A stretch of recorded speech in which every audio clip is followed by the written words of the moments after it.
I thought my husband's gift was romantic, wrapped neatly with a silver bow, and handed to me with that soft smile he always used when he wanted me to believe everything was perfect. And for a moment, I let myself sink into the illusion that after all these years, he still cared enough to surprise me, that the man I had devoted my life to had chosen something thoughtful just for me. But the second my fingers brushed against the small folded note tucked beneath the layers of tissue paper, my stomach turned, because hidden in those few handwritten lines was not love, not devotion, but a secret so carefully concealed it shattered every memory I had once held dear. And I knew instantly that this wasn't just a present. It was a confession disguised as affection, one that would unravel my marriage in ways I never saw coming. The paper was thin, creased as if it had been unfolded and refolded too many times, and my hands trembled as I pulled it free, telling myself maybe it was an old receipt, maybe a forgotten tag, something harmless. But the neat slant of the handwriting stopped me cold because I knew it instantly. It wasn't mine. It wasn't his either. It was hers. The woman I had seen once at a dinner party years ago, the one he swore was just a colleague, someone he barely spoke to outside of meetings. Yet here her words were, pressed against my chest in a gift meant for me, the ink bleeding just enough to suggest it had been written not so long ago, and I read the first line. I wish she knew what we share. And suddenly, the room around me disappeared, the clinking glasses in the kitchen, the faint hum of the heater, the steady ticking of the old wall clock. It all melted into silence, and in its place was the pounding of my own heart as every year of our marriage flashed before me. Every sacrifice, every time I put his needs before my own, every night I stayed up waiting for him to come home late from work. I sat there with the letter open, fighting the urge to tear it apart, because if I destroyed it, then maybe it wouldn't be real. Maybe I could pretend his gift was still just a necklace, or perfume, or whatever he thought would make me smile. But the truth was spilling out in ink, curling around each word like smoke. And I knew if I looked away now, I would never forgive myself. So I forced my eyes back to the page and read line after line of her voice dripping with intimacy. Speaking of moments I had never been part of, places I had never been invited to, promises whispered in the dark that should have been mine but were never meant for me.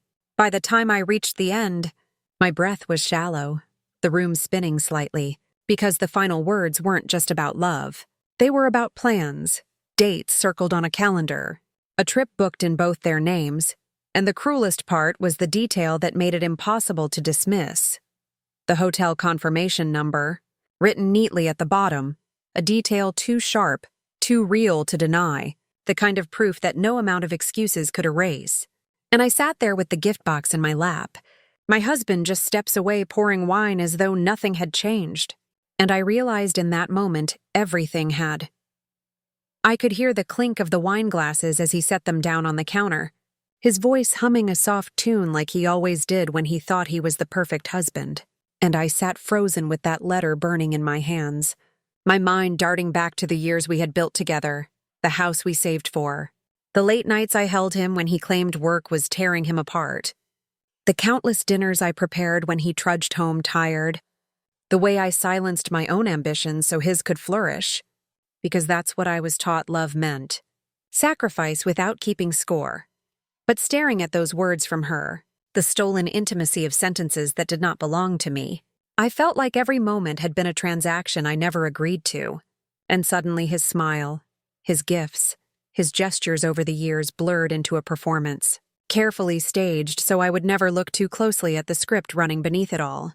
The living room around me seemed sharper now, the photos on the wall where we smiled together, the vacation snapshots with our arms tangled, the wedding portrait hanging slightly crooked above the mantel, all of it mocking me, frozen images of a life I thought was whole, while behind the scenes he was carving pieces of himself away to hand to someone else. I pressed the letter flat against my knee, reading it again just to make sure I hadn't imagined it. And each time the words cut deeper. I can't wait until it's just us. Soon she'll understand. Our future is waiting. The handwriting was steady, deliberate, not rushed, not guilty. It was confident, as though she believed she had already won. And maybe she had. Maybe he had already chosen her in ways he hadn't had the courage to confess. But what they hadn't counted on was me finding this now, here, in the very moment he expected me to unwrap his lie with gratitude and blind devotion. I thought back to the warning signs I had dismissed. The late nights he returned home smelling faintly of perfume that wasn't mine. The odd charges on our joint account he brushed off as business dinners. The way his phone always seemed to vibrate face down on the counter. Never turned toward me, always shielded, and how many times I had told myself not to be paranoid. That doubt was poison and trust was the foundation of a good marriage. And I had wanted so desperately to be the kind of wife who trusted. Now I felt foolish for ever believing that loyalty was enough to protect me from betrayal. The box with his gift still sat in my lap, the tissue paper crumpled, the object inside untouched, meaningless now, because no matter how expensive it was, no matter how shiny or rare, it could never outshine the cheap slip of paper that exposed the truth. And I almost laughed at the irony that after years of careful lies, it wasn't a dramatic confrontation or a whispered confession that brought him down. It was his arrogance, his carelessness in thinking I would never look too closely, never suspect that the very gift meant to distract me would carry the evidence of his undoing. I could hear him walking toward me, his footsteps casual, carrying the glasses, and I folded the letter quickly, sliding it back into the box. My hands steady now in a way I hadn't expected, because as much as the pain roared inside me, as much as betrayal ripped through my chest, there was something else rising too. Something cold and deliberate, a plan forming in the quiet edges of my mind. Because if he thought I would unravel and cry, if he thought I would scream and beg, he didn't know me at all. Not anymore. He walked in holding the glasses of wine, his face lit with that easy charm that once melted me, but now felt like a mask glued too tightly. And as he handed me mine, I forced a smile, the kind that barely touched my lips, the kind he had never been good at noticing. Because he always saw what he wanted to see, not what was really there. And I let him believe I was still the same woman who would drink with him and toast to another year together. When in truth, every nerve in my body was on fire, screaming at me that I was sitting across from a stranger, someone I thought I knew but didn't, someone who had carved out a life I had never consented to. He leaned back in his chair, swirling the glass, asking casually if I liked the gift, if it made me happy. And I nodded, pressing the tissue paper closed again over the letter, my hand steady, my voice even. And the eerie calm I felt surprised me, because I realized in that moment I had already crossed a threshold. I wasn't just the betrayed wife anymore. I was an observer, collecting evidence, watching him lie to my face with the ease of a seasoned actor. And part of me wanted to demand answers, to throw the letter in his lap and watch his expression crack. But the stronger part of me held back, whispering that silence was power, that letting him think I was blind was the only way to see the full shape of his betrayal. I remembered my mother's words once, spoken in another lifetime when she warned me that men like him never change, that their charm is just a currency they spend until you are drained. And I had defended him then, said he was different. But sitting there with wine in my hand and her words echoing in my head, I felt the weight of her prophecy pressing down, and I knew she had been right all along. He kept talking about dinner plans, about how we could go away next month, just the two of us, spinning lies about togetherness while another woman's handwriting still burned against my skin beneath the lid of the box. And each word he spoke was another nail in the coffin of the marriage I thought I had. Because I wasn't listening anymore, I was cataloging, storing away every slip, every detail, knowing that when the time came, I would need it all, every receipt, every alibi, every contradiction, to make sure there was no escape for him when I finally moved. The air between us felt heavier, thicker, almost electric, and I wondered if he could feel it, if he noticed the shift in my eyes. The way I held myself differently now, less open, more precise, but his arrogance was his shield, and he smiled as though the world was still his stage. And in that moment, I knew I would not confront him tonight. I would not let him see the devastation he had caused. Because devastation was temporary and I was building something permanent, something that would strip him bare not just in front of me, but in front of everyone who thought he was the devoted husband, the loyal partner. I lifted my glass, clinked it softly against his, swallowed the wine without tasting it, and in my silence I was already laying the first stone of my revenge. Because he believed he was still in control, and that belief would be the very thing that destroyed him. I married him when I was too young to know that love and sacrifice are not the same thing. When his confidence felt like safety and his ambitions seemed like a shared dream, and for years I carried the weight of building his world while quietly dismantling my own, taking jobs that fit around his schedule, shelving my passions so he could chase promotions, smiling through family gatherings where he paraded me like proof of his stability, and I told myself this was partnership. This was loyalty even when the cracks began to show, the late nights, the unanswered calls, the way he dismissed my concerns with a laugh and a kiss. And how many times did I silence my instincts just to keep the peace, telling myself suspicion was poison and trust was the cure? But the truth is, I wasn't blind. I just chose blindness because the alternative was terrifying. The idea that the man I tied myself to could be capable of living a double life while I ironed his shirts and balanced our checkbook. I remembered the first time I found an odd charge on our account, a boutique hotel in the city where he claimed to have a business seminar. And when I asked about it, he didn't falter, didn't flinch.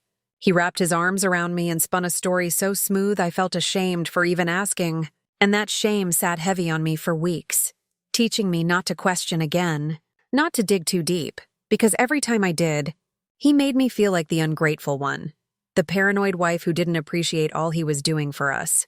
But now with the letter folded neatly inside that box, all those moments flooded back with brutal clarity, every excuse he ever gave transforming into evidence I had ignored. And I realized how carefully he had trained me to doubt myself. The days that followed were like walking on glass, each moment with him sharp and dangerous. And yet he had no idea I had already stepped into another role. Not just wife, not just betrayed woman, but detective in my own home. And I began quietly collecting, photographing receipts, scrolling through credit card statements when he left his wallet out, noting the names of restaurants I had never visited with him, places where charges appeared in twos when he insisted he had dined alone, and slowly the puzzle took shape. Not just one letter, not just one affair, but a pattern, a network of lies stretching back further than I wanted to admit. He kissed me goodnight, whispered that he loved me, and I nodded with my lips pressed shut, because what I wanted to say would have burned the entire house down in an instant. But I knew fire too soon would only leave me in ashes, and I wasn't ready to be ruined. I was ready to win. I started keeping a journal, not of feelings, but of facts. Dates, times, screenshots, whispers he let slip when he thought I wasn't listening. And in those pages I built a timeline, a record no amount of gaslighting could undo. Because when the time came, I would need more than anger. I would need proof. And proof was what he would never expect from the woman he believed too soft to see through him. There were nights when I lay awake staring at the ceiling, the sound of his even breathing beside me a cruel reminder of the life we were still pretending to share. And I thought about leaving, about packing a bag and vanishing into silence. But that would have given him freedom. That would have left him with the illusion of victory. And I wanted more than escape. I wanted exposure. I wanted him stripped bare, not just to me, but to the friends, the family, the colleagues who thought he was untouchable. I wanted the man who played at being perfect to taste the bitterness of his own lies. So I waited, I smiled, I cooked dinner. I laughed at the right times, and all the while I was building a case brick by brick, until the day would come when I wouldn't need to raise my voice. I wouldn't need to beg for truth. I would simply set the evidence down and watch his carefully constructed world collapse around him. The letter had been the first crack. But once you see the fracture, you can't stop noticing how far it spreads. And soon I was finding pieces everywhere, little inconsistencies that no longer blended into the wallpaper of our life, like the dry cleaning slip left in his pocket for a shirt I had never seen before, tailored in a style he never wore around me, or the parking stub from a hotel across town with a date that lined up perfectly with one of his late meetings. And each discovery felt like stepping deeper into a tunnel where the air grew colder, sharper, because now I wasn't guessing anymore. I was proving, and the proof was merciless. One afternoon while he showered, I opened his briefcase not out of curiosity but out of necessity, because trust had already been murdered in this house, and inside I found a folder with receipts stacked neatly. Restaurant bills for two, tickets for events he never mentioned. And the one that made my blood freeze was a jeweler's receipt dated just weeks earlier for a bracelet I had never received. engraved with initials that were not mine. And I remember standing there in the quiet of our bedroom, the sound of water running in the bathroom, the proof heavy in my hands, realizing that he wasn't even careful anymore, that he didn't think he had to be, because he believed so deeply in my blindness. That night I cooked dinner as usual, set the table, poured his wine, and while he laughed at some story from his office, I studied the lines of his face, the way he avoided my eyes just a little too quickly, and it struck me how strange it was that the man who once promised me forever had built an entire second life with such ease, as though loyalty was just a costume he wore for convenience. But the strangest part was not the lies. It was the calm rising in me like a tide, steady and unrelenting. Because while years ago this kind of betrayal might have broken me, now it sharpened me. Every clue another blade, every receipt another weapon. And I started to realize that I wasn't just documenting anymore. I was shaping a story of my own, one that would end not with him slipping quietly into the arms of another, but with him cornered by the truth, unable to charm his way out, unable to laugh off the damage, forced to face the life he had so carelessly dismantled. And in that realization, I felt stronger than I had in years, because silence was no longer submission, it was strategy. And he had no idea that the woman sitting across from him, nodding and smiling, was already building the end of his carefully constructed lies. I stopped pretending ignorance the day I handed a folder to a woman in an office across town and watched her flip through my pages with the kind of attention that felt like a benediction. Because I had decided that if I was going to break this marriage, I would do it with precision and not pain. And so I started building a team without his knowledge. A discreet lawyer recommended by a friend of a friend, a retired private investigator who still had an instinct for small human betrayals, and the kind of accountant who could read a bank statement like a map of secrets. And together we turned my notebook of dates and receipts into something formal, legible, and terrifying. I gave the lawyer copies of the note with the hotel confirmation number scrawled across the bottom, the jeweler's receipt with the unfamiliar initials, screenshots of text messages where kisses had been written in code, and a month of charges from our credit card that showed a pattern of two-person dinners at the very restaurants he had insisted were team lunches.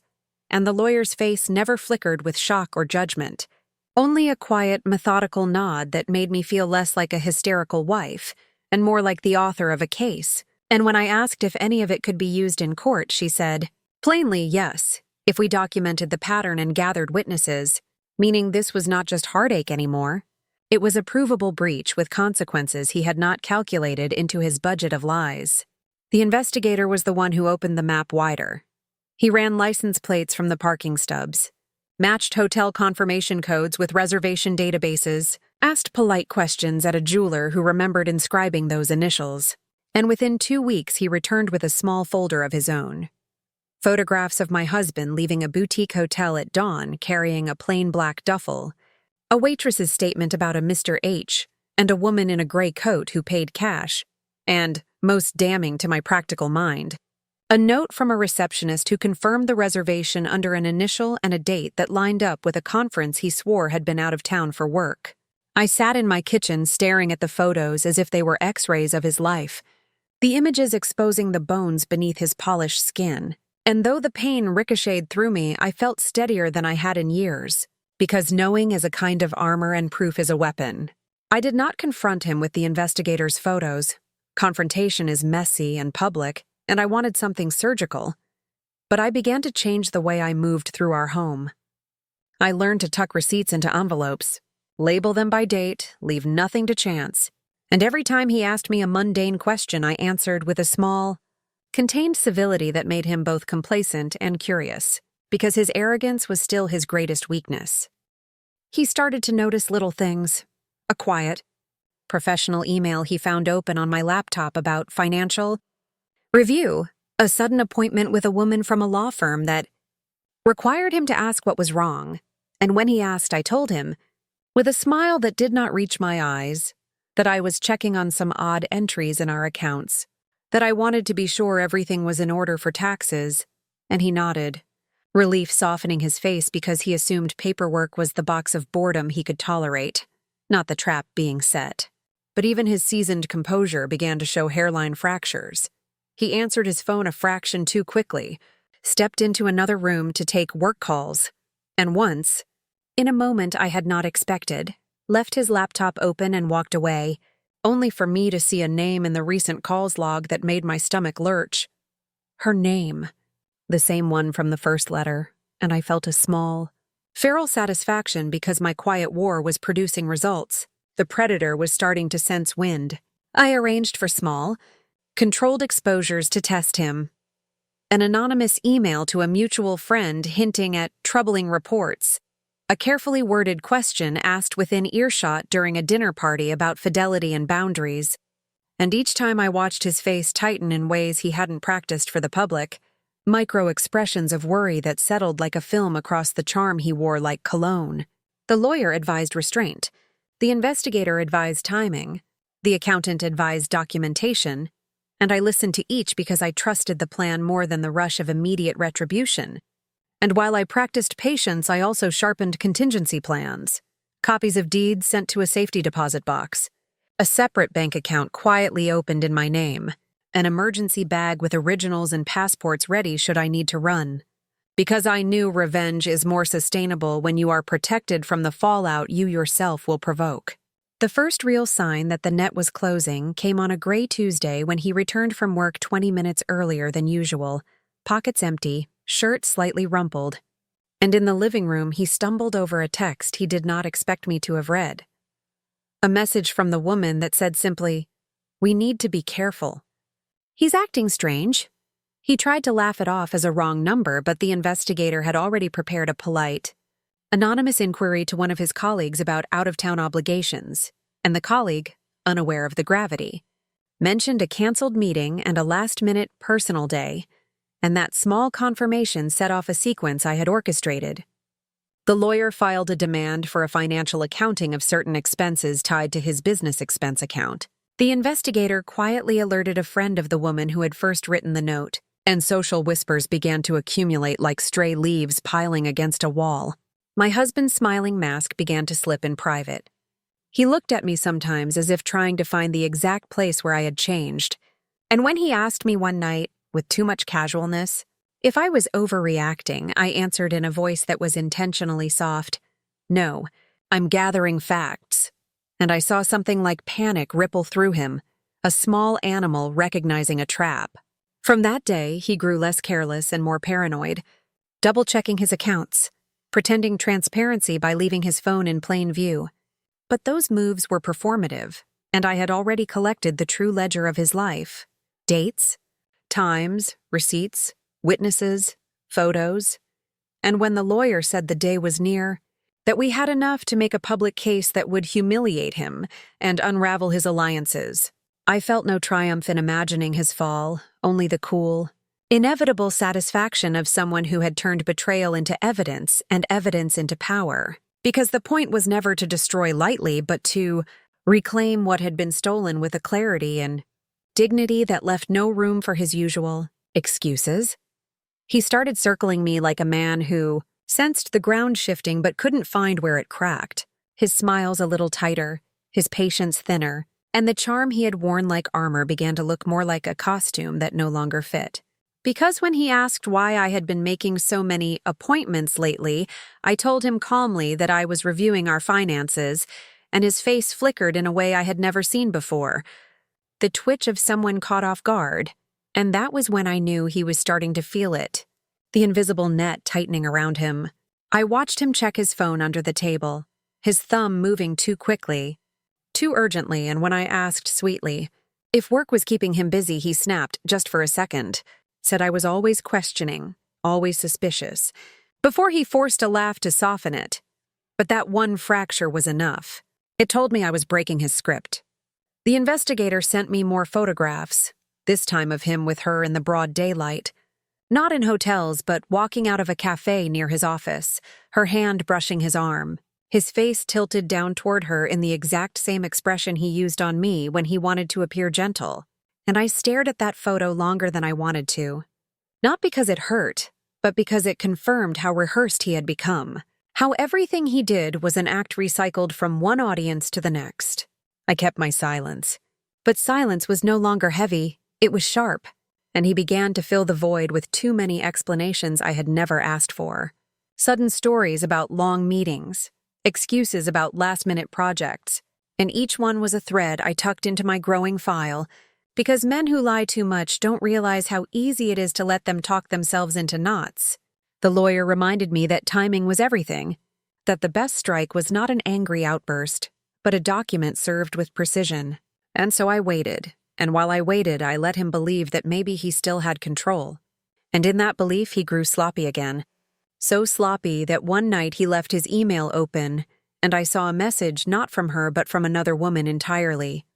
Short and casual, but unmistakable.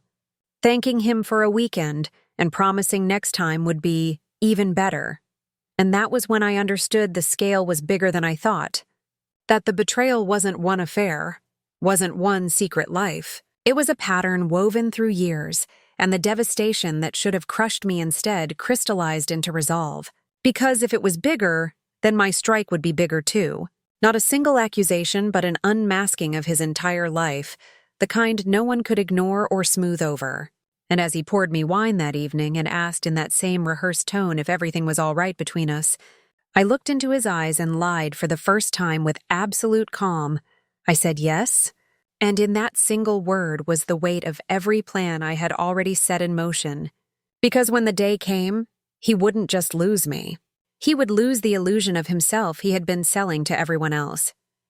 The day I realized the quiet collection of evidence had reached critical mass was the day my lawyer looked across the table and said, in her steady, measured tone, that we could file not just for divorce but for division of assets with grounds so clear no judge would doubt them. And that sentence was both a verdict and a liberation because suddenly I saw the path ahead, not as a minefield, but as a blueprint. Every line already drawn. I began arranging things in layers. One for court, one for reputation, and one just for me. Because I knew exposing him wasn't only about legal victories. It was about showing the world who he really was when the mask cracked. The investigator handed me an envelope that contained more than I had asked for. Statements from people who had seen him in places he shouldn't have been.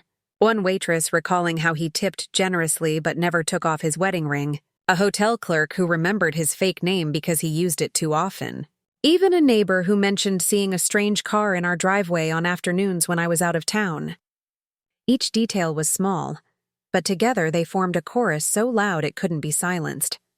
And I tucked it all into a locked drawer while he went on smiling at dinners, rehearsing his charm in front of friends who still believed we were perfect. But cracks were showing in his performance, his temper slipping through at the edges. One evening when I asked him a simple question about a charge on our card, he snapped so quickly his voice echoed through the house, only to soften a second later with apologies and excuses. But it was too late, because his mask had slipped and I had seen the raw panic behind it. He started drinking more, coming home restless, pacing the living room like a man waiting for a verdict. And sometimes he watched me with suspicion, as if he was finally wondering what I knew. But he couldn't bring himself to ask, because to ask would be to admit the possibility, and so he kept pretending while his eyes betrayed him. Meanwhile, I was no longer alone in my silence. The lawyer drafted petitions. The investigator hinted to colleagues that whispers were circulating, and the accountant unearthed transfers he had tried to bury under business expenses, all of which painted a picture of a man siphoning trust as easily as money. And I let the story build, brick by brick, because I wanted the reveal to be undeniable. The first real fracture came when one of our friends, a woman who had always defended him, pulled me aside after a dinner and asked quietly if everything was all right. Said she had overheard something at a cafe about my husband and a woman in a gray coat. And I smiled, thanked her, and offered nothing. Because I knew rumors would do their own work, softening the ground before the strike. At home, he grew jumpier, asking if anyone had called me. If I had heard anything, and I answered with deliberate calm, shaking my head, telling him people always talk. And the relief that flickered across his face was almost pitiful, because he didn't realize that the talking had only just begun. Nights grew heavier, silence stretched longer, and he started trying to overcompensate. Surprise dinners, unexpected flowers, even a sudden proposal of a trip together, all of which felt hollow because now every gesture was just theater. and I accepted them with polite detachment, letting him think maybe he still had me fooled. While in truth I was already setting dates with my lawyer, planning exactly when and where the mask would fall. The plan was simple but brutal. A legal filing timed with a family gathering, witnesses present, documents served in a way that would leave no room for him to spin a narrative. And when my lawyer confirmed the date was locked, I felt something in me settle, a strange calm that tasted like steel.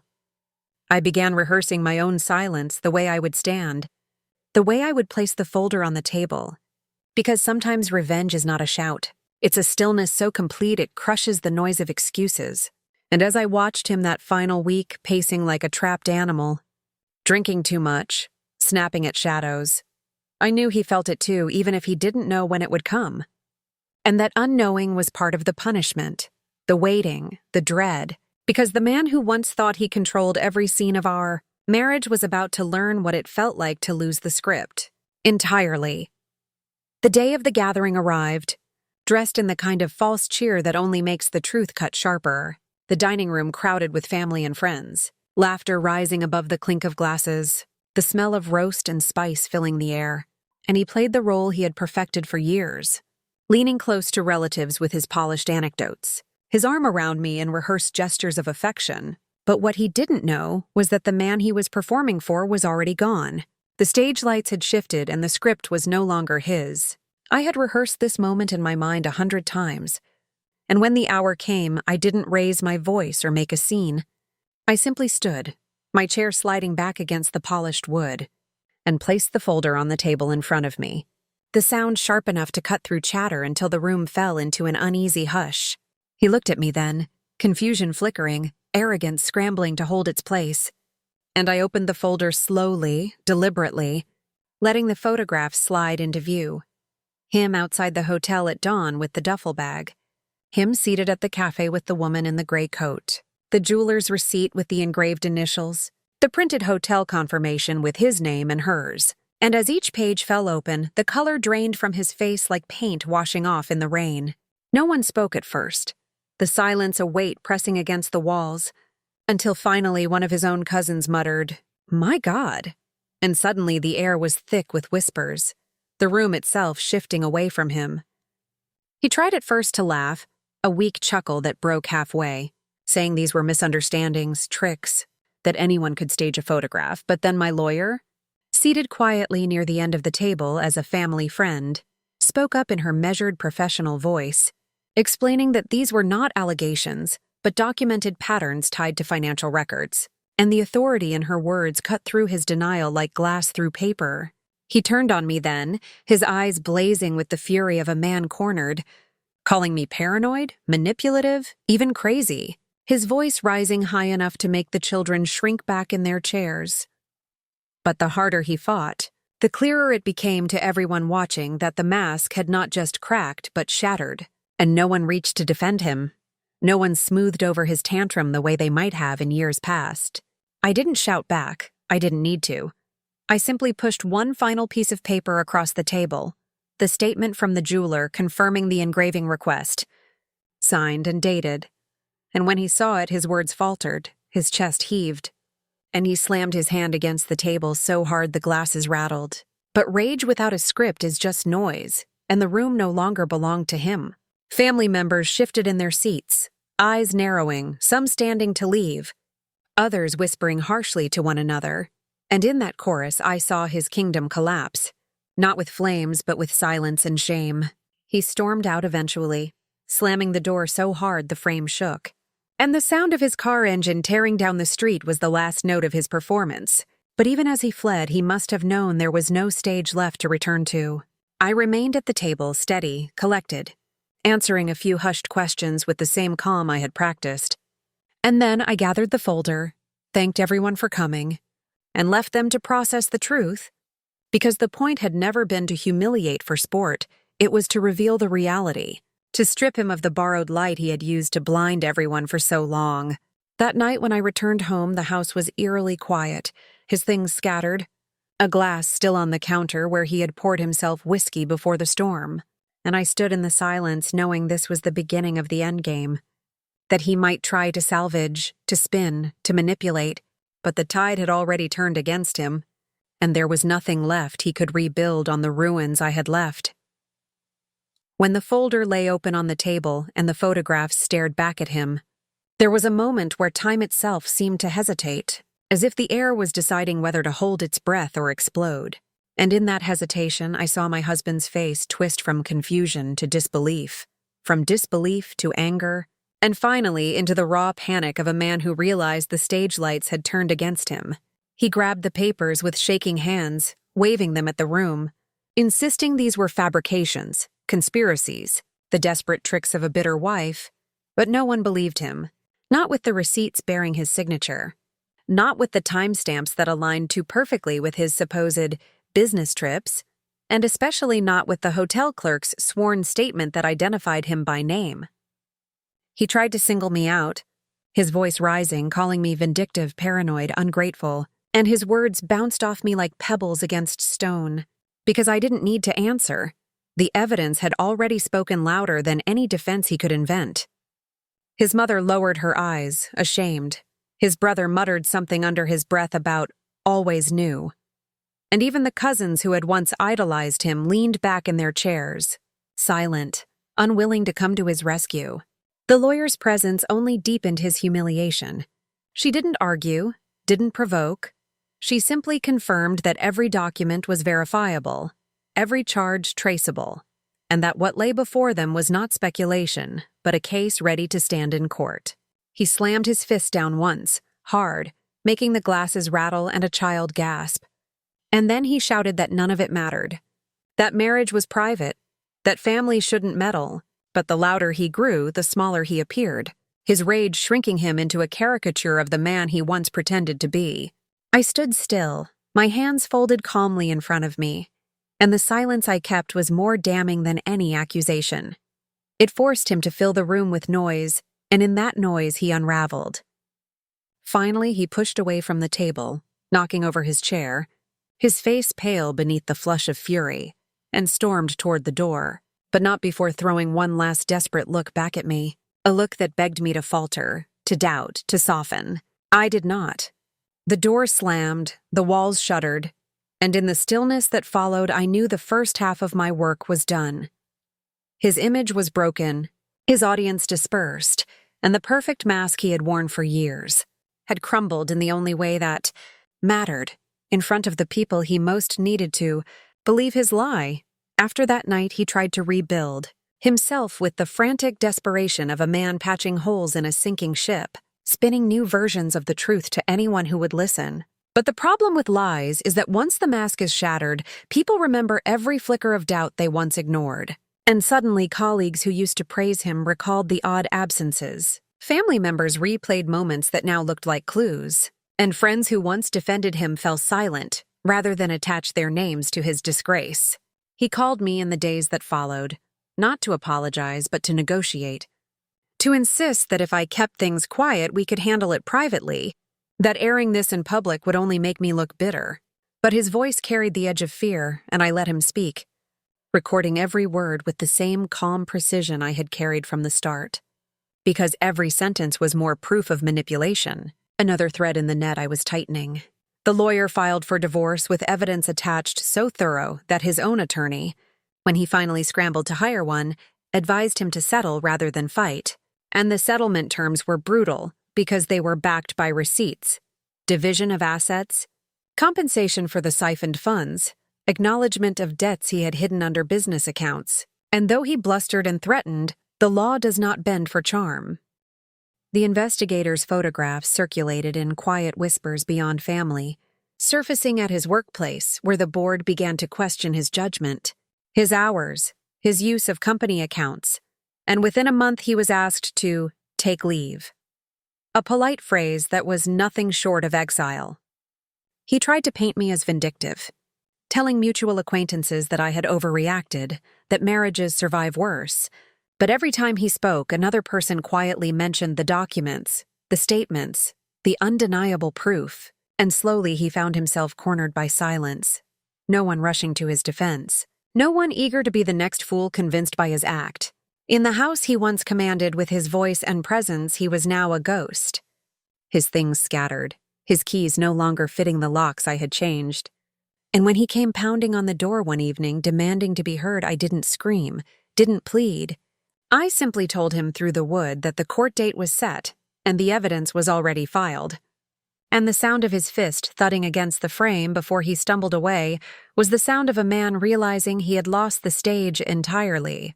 I began to breathe differently after that, my body lighter as though years of weight had been stripped away, because it wasn't just about revenge anymore.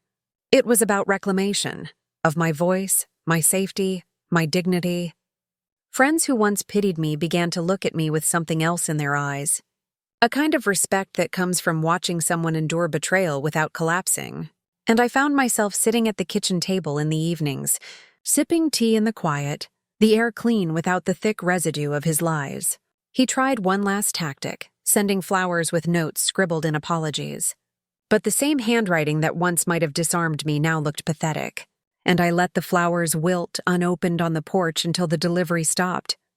The judge, when the day came, read the evidence with clinical detachment, and the gavel that fell was not loud but final, granting me half of what he had guarded as his own, recognizing in legal ink what I had known in my bones, that the years I had invested, the sacrifices I had made were not nothing, they were half of everything, and he could not erase me from the empire he had built on my silence.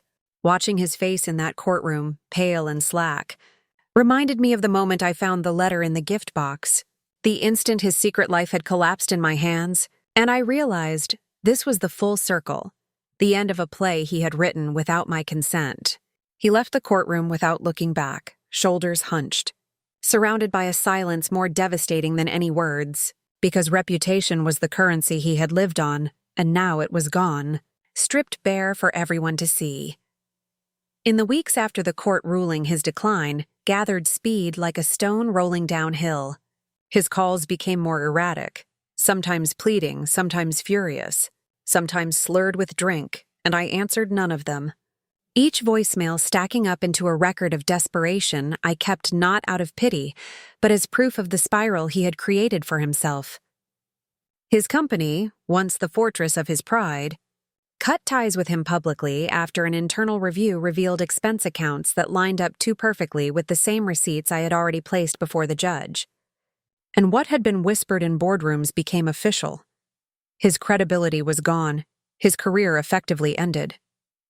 He tried to smear me in return, posting on social media vague accusations about betrayal, about unfaithful wives and conspiracies. But the digital world is merciless with liars, and it didn't take long for others to respond with fragments of the truth they had seen themselves. A waitress confirming his behavior, a neighbor posting about the unfamiliar cars, and each new comment piled weight onto his downfall until even the platform of his own lies collapsed under him. Friends who had once looked up to him began to cross the street rather than greet him. Colleagues stopped taking his calls, and even some family members who had shielded him for years refused to host him anymore, whispering that he had brought the shame upon himself. He drifted then, between cheap rentals and borrowed couches, a man stripped of the stage he had built. While I remained steady in the house that was now mine, papers signed and locks changed, the rooms once heavy with his presence now clean and sharp in their quiet. But even in ruin he could not stop circling, and twice he appeared at places he knew I frequented, once outside the grocery store, once at the cafe where I sometimes met friends, his eyes bloodshot, his clothes disheveled, and he asked in a voice that cracked if there was any way back, any way I could forgive. I looked at him then, and what surprised me most was not anger or sorrow, but nothing. A hollow space where love had once been, a silence inside myself that told me there was no bridge, no path, no future where he could still play a part in my story. I turned and walked away each time, not quickly, not dramatically, just with the calm steps of someone who has already crossed the river and burned the boat behind her. My lawyer suggested additional measures, protective orders if needed, and I kept the option ready, but he faded on his own, his energy burned out by his own unraveling. The investigator, in one of our final conversations, told me plainly that men like him rarely understand what destroyed them, that he would blame bad luck, betrayal, anything but his own choices. And I realized how true that was when I heard through whispers that he was telling people I had orchestrated everything like a trap, that I had been waiting years to cut him down. Maybe in his mind that was easier to believe. Maybe it comforted him to imagine me as the villain, but it didn't matter because the outcome was the same. He was finished, and I was free.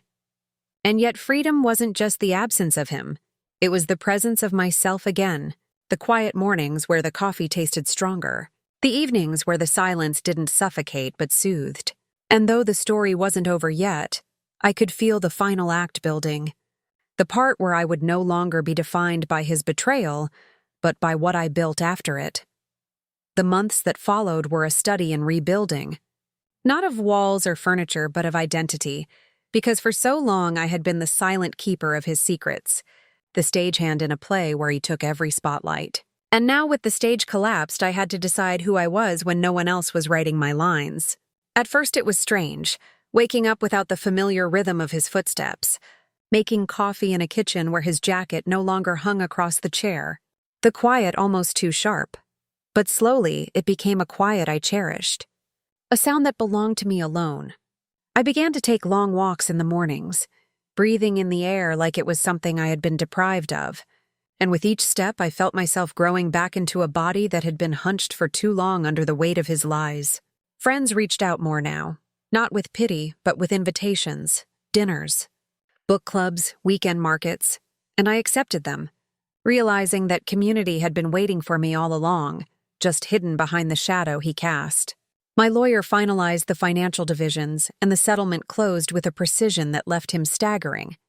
His assets halved, his accounts monitored, his reputation sealed in court documents that would follow him like a shadow he could never outrun. I received the house, a share of his investments, and the security that meant I no longer had to measure my choices against his moods. And the power of that freedom was greater than I expected.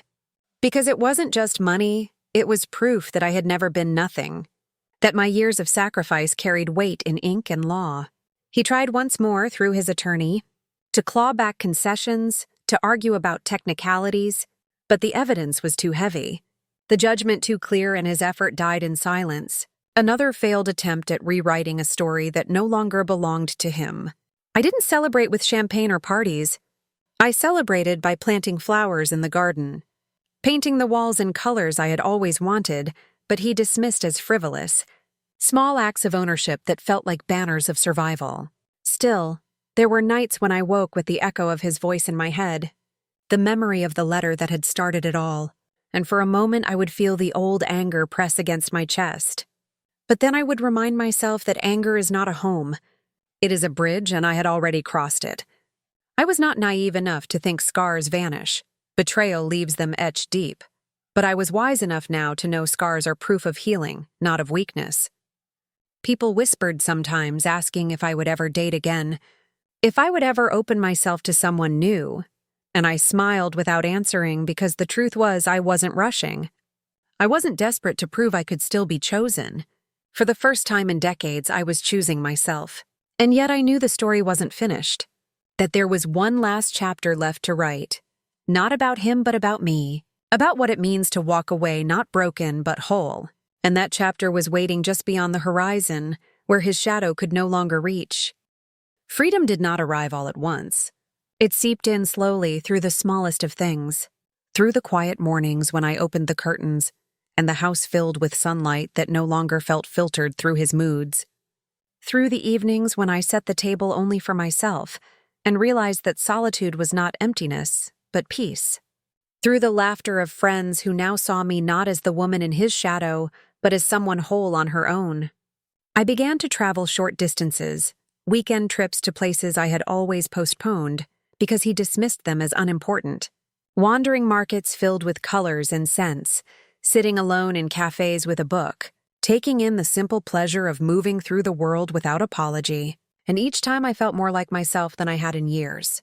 The settlement had secured me financially, the court had secured my dignity, but it was the daily choices, what to cook, what to wear, how to spend my hours, that stitched me back together in ways no document ever could. I started sorting through old boxes, not just of receipts and evidence, but of photographs. Mementos from a life I once thought was love. And for the first time, I didn't cry or rage. I simply placed them in the trash, one after another, because they no longer had the power to define me. He drifted further into the margins, his name surfacing only occasionally in whispers about failed business ventures or sightings of him alone in bars. And each time I heard it, the distance between us felt wider, as though he belonged to another lifetime, one I had outgrown. Sometimes I wondered if he thought of me, if he remembered the woman who once stood beside him believing every lie. But the thought no longer hurt. It was like thinking of a storm long past, something that had left damage but also left the air cleaner. People began asking me to speak, at small gatherings, at support groups, to tell my story not as gossip, but as guidance. And I found a strange strength in standing before women who still lived in silence, in showing them that betrayal was not the end but the beginning of something sharper, stronger. The first time I spoke, I trembled. Not with fear, but with the weight of all that had been stolen and reclaimed. And when I finished, when I saw the nods and the tears of women who recognized themselves in my words, I knew my revenge had grown into something larger than just his downfall. It had become a map for others. Yet even with this new life blooming around me, I knew there was one last step to take. One final chapter to close, a way to turn the story not just into survival, but into declaration. And as I stood one evening on the porch of my quiet home, the air cool, the sky fading into dusk, I felt that the end was near, not in anger, not in grief, but in the calm certainty that comes when you know you have taken back everything that was stolen, and there is nothing left to fear. The final chapter was not written in a courtroom or at a family table. It was written in the silence of my own home, the same home that once held his lies, now holding only my truth. And in that silence, I understood that revenge had never truly been about destroying him. It had been about reclaiming me, about refusing to live as a supporting character in a story where I had always been the one holding everything together. I walked through each room slowly, touching the walls, the furniture, the windows, and instead of remembering the arguments, the betrayals, the endless rehearsed apologies, I thought of the strength it took to endure and the courage it took to finally stop enduring. His shadow no longer reached me. He existed somewhere out there, diminished, forgotten, stripped of the power he once wielded so carelessly, and whether he drowned in his own mistakes or clawed through the ruins of his life was no longer my concern, because my story had moved past him. What mattered was the life I was building in the aftermath, the friendships rekindled, the quiet mornings that belonged only to me, the laughter that rose without fear of being silenced. I knew now that betrayal does not define the betrayed, it defines the betrayer, and what defines us is how we rise after the fire. For years, I thought silence was survival, but I see now that silence can also be strength, the kind that allows you to gather, prepare, and strike at the precise moment when the truth will carry the most weight. I did not yell, I did not beg, I did not crumble. I chose patience, evidence, and clarity, and in the end, his lies were undone not by fury but by facts, and that is a power he never imagined I possessed. If you are listening, if you have ever sat in a quiet room doubting yourself because someone convinced you that doubt was weakness, let my story remind you that the truth is never weakness. It is the sharpest blade you can carry. My revenge was not fire. It was ice, deliberate and unyielding, and in that frozen clarity I found not just justice, but peace. I am not his victim, not his possession, not his secret keeper. I am the author of my own life, and I have written him out of it forever.